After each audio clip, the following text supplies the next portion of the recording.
இந்த காதல் பொல்லாதது, ஒரு காவல் இல்லாதது.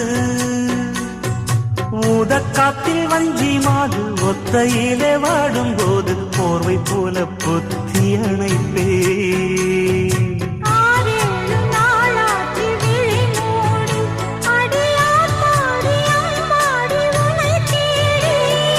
நீதானே மானே என் இளஞ்சோடி, உனை நீங்காது என்றும் என் உயிர் நாடி.